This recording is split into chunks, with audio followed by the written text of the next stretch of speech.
Alright, so before we truly wrap up with the liberal political theory portion of our class, I wanted to make sure that you understood some of the cultural and social justice issues that egalitarians care about and how they differ from libertarians and Republicans. Although I'm going to make it sort of quick because I think most of you probably already have a sense of where the differences lie, but I just wanted to go over a few things fairly quickly. One is to understand that European egalitarians often, when it comes to multicultural issues, look more like libertarians or especially Republicans than they do with their egalitarian American counterparts. And this is because there's a long-standing tradition in Europe of really caring about cultural preservation. So Sweden, for instance, has universal and free education, not only K-12, but they also have free universal daycare. And they actually have outlawed private education and homeschooling because they believe that if you're Swedish, you need to be educated into Swedish culture. And they don't want people being homeschooled because what if what I'm teaching my kids in my homeschool situation is something other than Swedish culture? So Europeans tend to believe that there's an importance to cultural cohesion.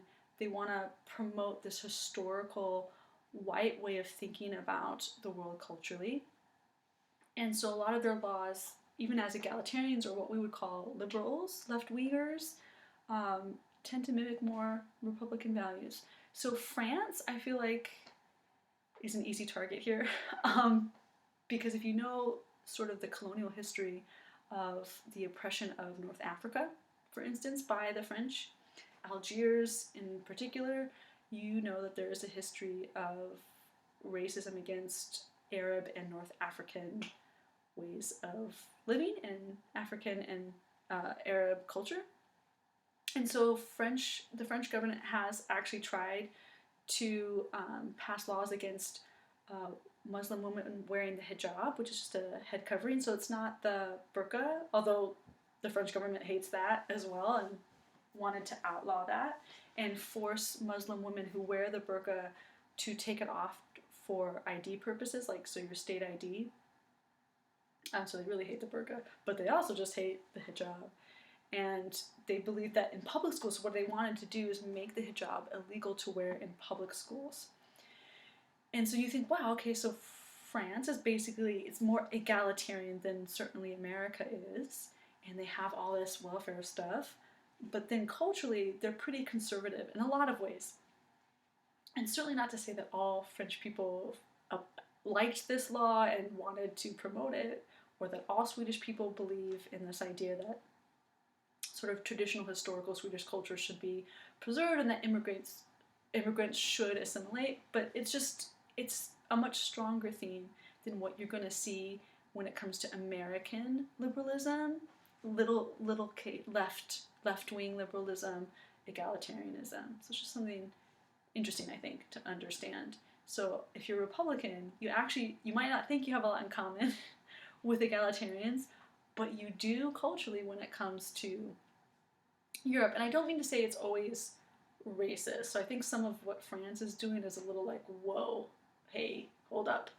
But I do want to be careful and say, again, just like when I did the Republican video, that I understand that idea. I do understand that culture is important to people, and this idea that Sweden wants to maintain some sort of Swedish identity, whatever that means for them. I don't know that much about like Swedish culture per se to know what that entails really for them. But yeah, so it's not necessarily always racist. I think it can lead to that. But it's just that idea of like the history of the culture of a nation state is really important to preserve. And for American egalitarians, it's just less important.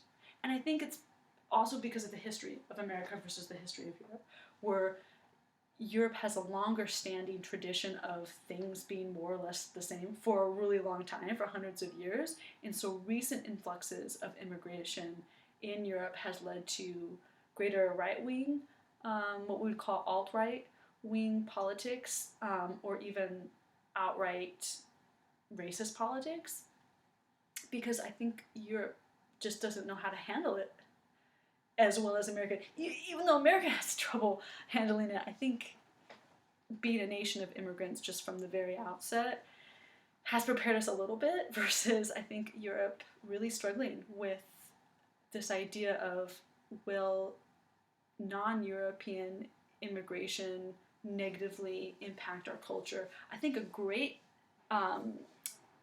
exclusion to this in Europe is Iceland. So Iceland has been really, really open to immigration, particularly when it comes to Syrian political refugees, where they've really opened their arms and said, hey, come on in. You know, this is a terrible thing that's happening to Syrian people. Syrian refugees need sanctuary. They need places to feel safe and to feel welcome. And so I really, big ups to Iceland, man. They really kicked ass when it comes to the refugee crisis that Syrians are currently facing. So just so you know, European egalitarians culturally very different in a lot of ways when it comes to multicultural issues.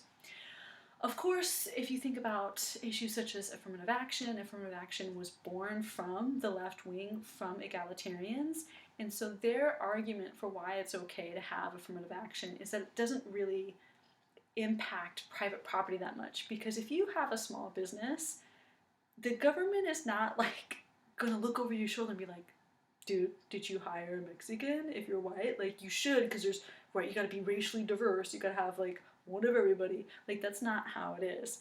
It's mostly for any kind of corporation that receives government funding, or a super, super large institution that is hiring hundreds of people or thousands of people. That's where you will get affirmative action lawsuit cases sometimes. But even then it's really hard, because how do I know that I lost a job because I'm female biologically? Basically an employer would have to tell me to my face that's the reason for me to carry out a lawsuit.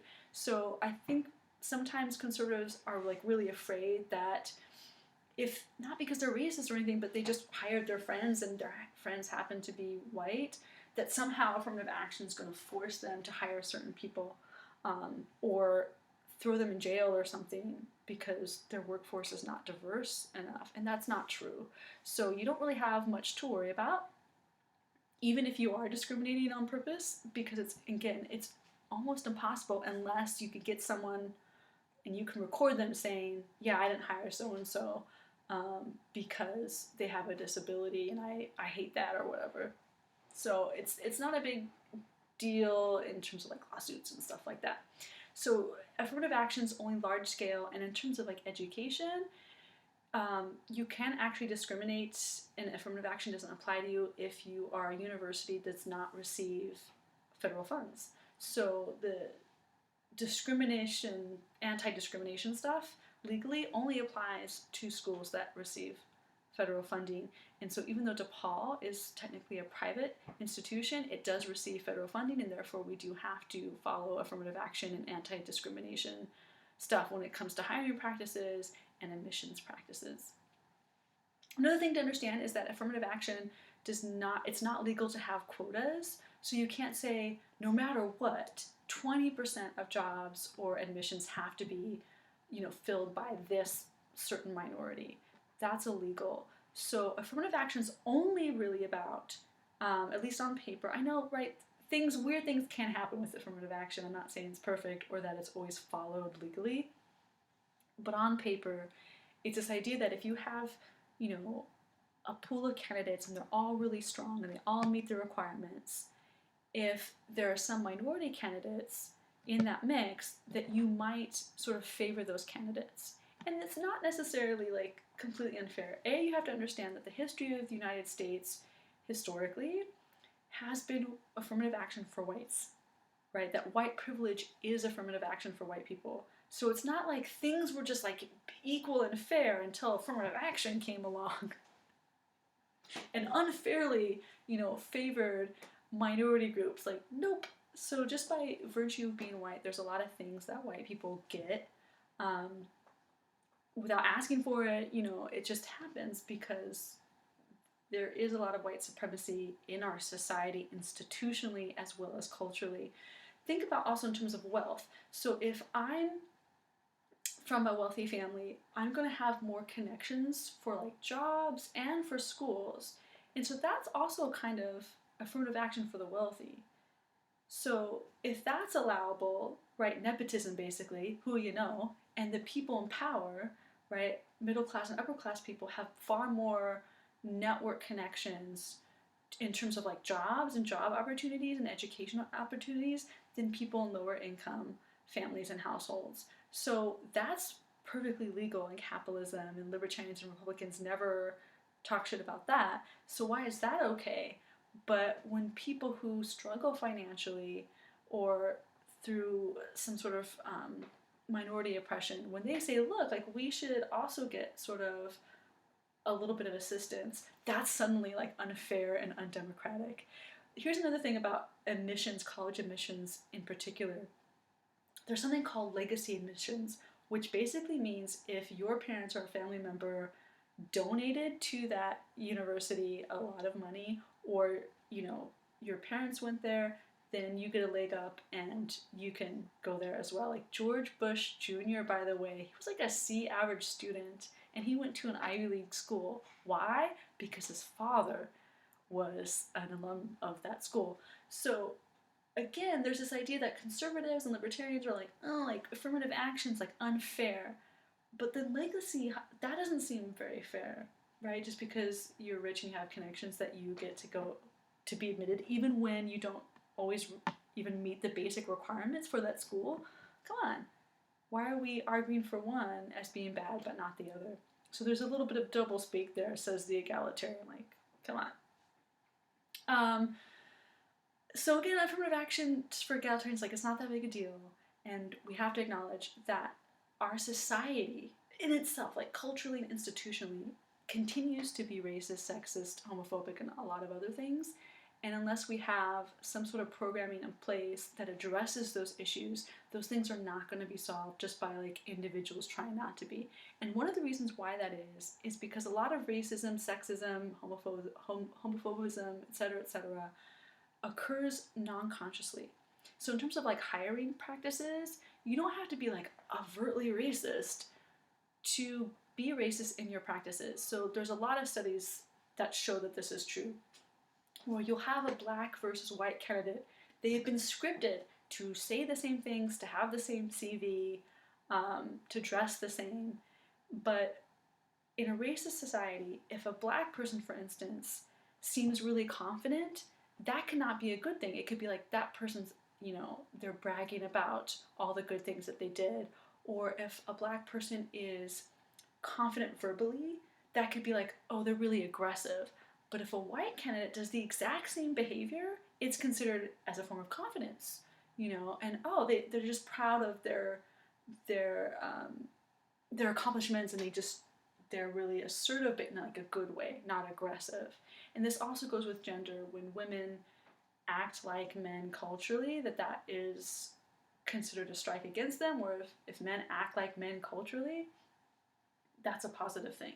And so that's encouraged and that's validated and that's promoted and that's rewarded, versus women who, either biological women or people who pass as women culturally, that they are docked for that kind of behavior. So again, it's just really important to understand that racism and sexism and other kinds of isms are not always conscious. Most of us don't want to be those things and don't think of ourselves as being bigots, but that our behavior against our will can result in discrimination. And so affirmative action is just a very small way of trying to address those disparities. In terms of culture, apart from like affirmative action, egalitarians in America also like to promote and preserve and protect minority cultural values in a way that libertarians and Republicans do not usually.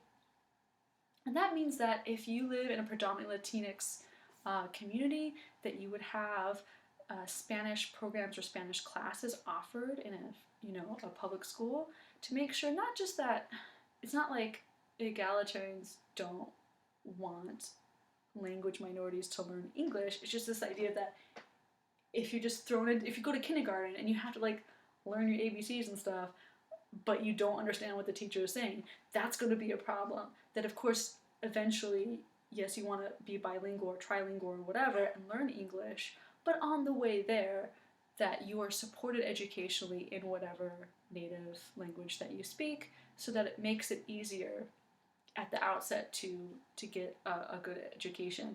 More than that, however, many egalitarians believe that cultural identity should be protected, that Latinx ways of being in the world should be promoted and valued, such that immigrants should not feel like they have to become white and to assimilate into white culture, that they can still retain a lot of their native culture and be proud of it, and to have welfare programs that help them learn about their culture. So in terms of Native Americans, what a lot of egalitarians believe is that they should be educated, because a lot of Native Americans have lost their culture through no fault of their own.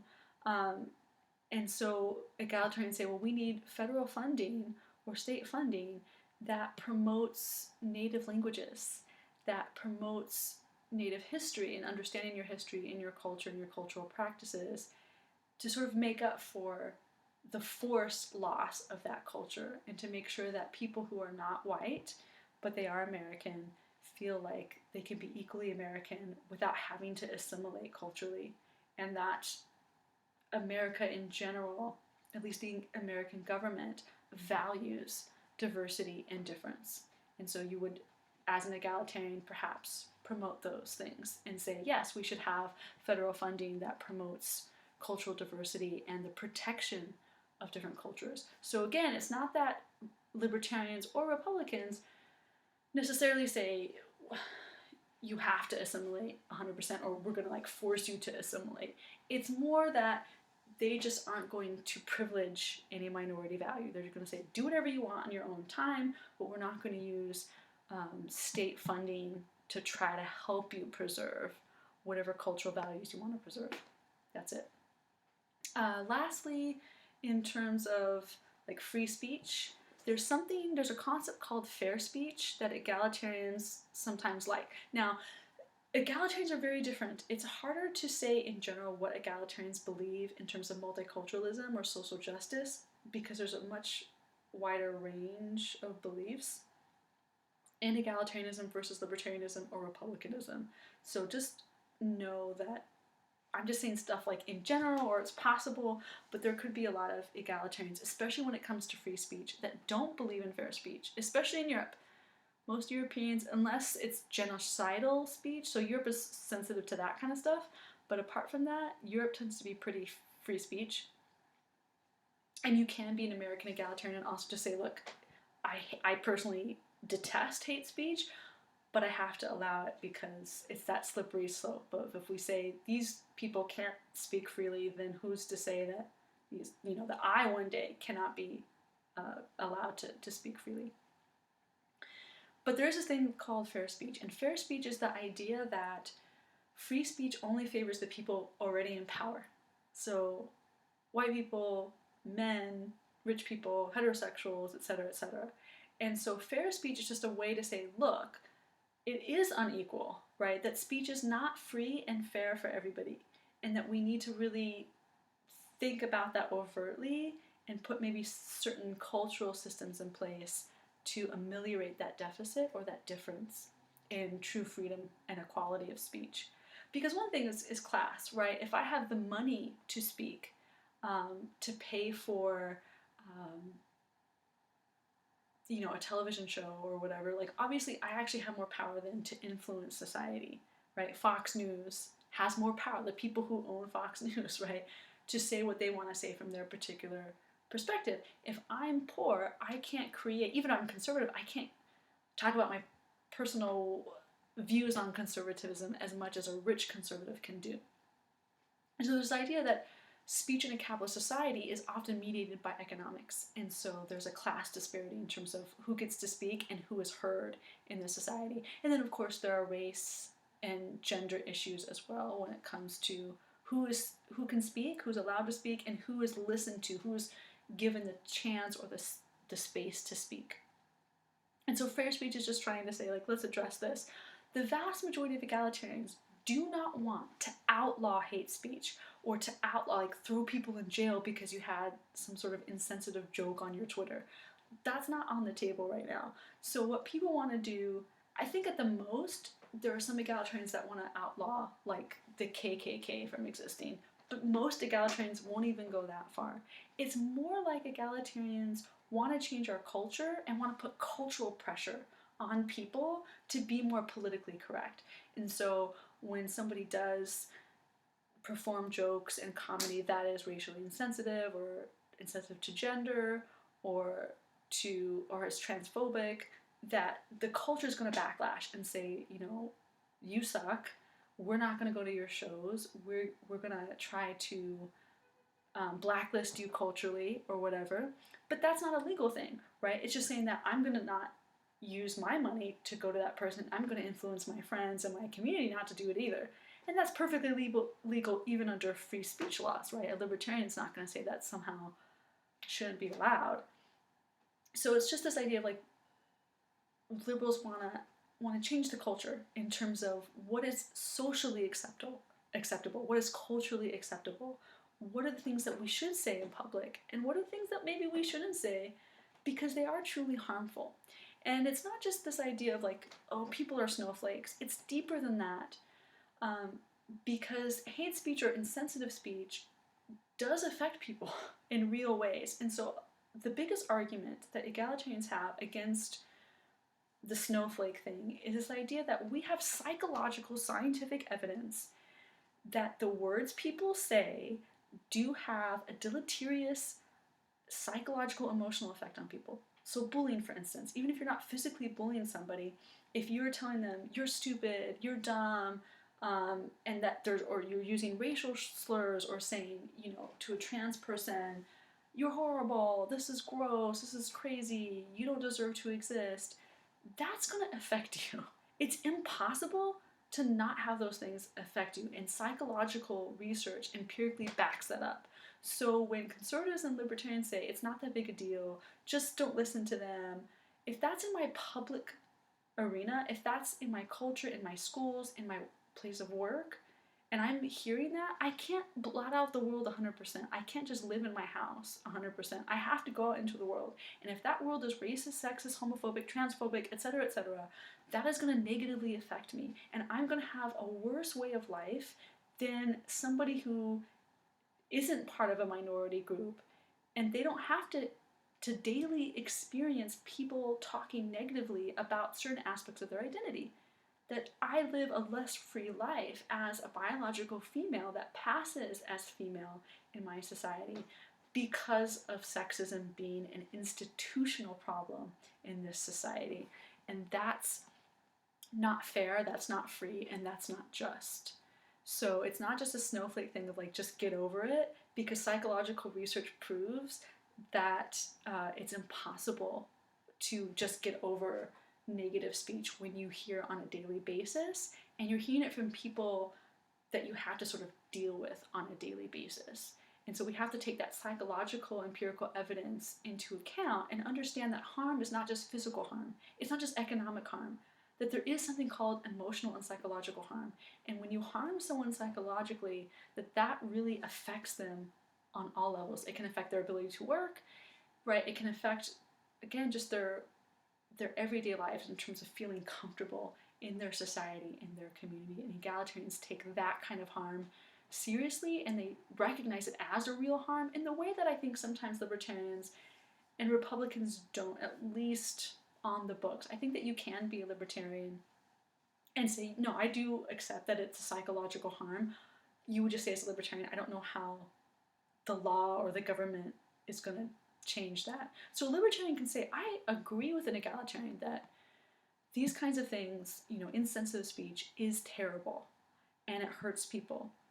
But we have to tackle this issue privately and in terms of just what we personally want to do and how we influence people on our own time, versus trying to get the government involved or, you know, censoring people to the point that people can't make films the way that they want to because of this censorship, or they can't say the things they want to say or do the kind of comedy that they want to do because some people are offended, even if it's a real offense. Like, a libertarian can say, I hate that too, and I think that should stop, but I'm not going to try to limit people's ability to say and believe and think the things that they want to say and think and believe.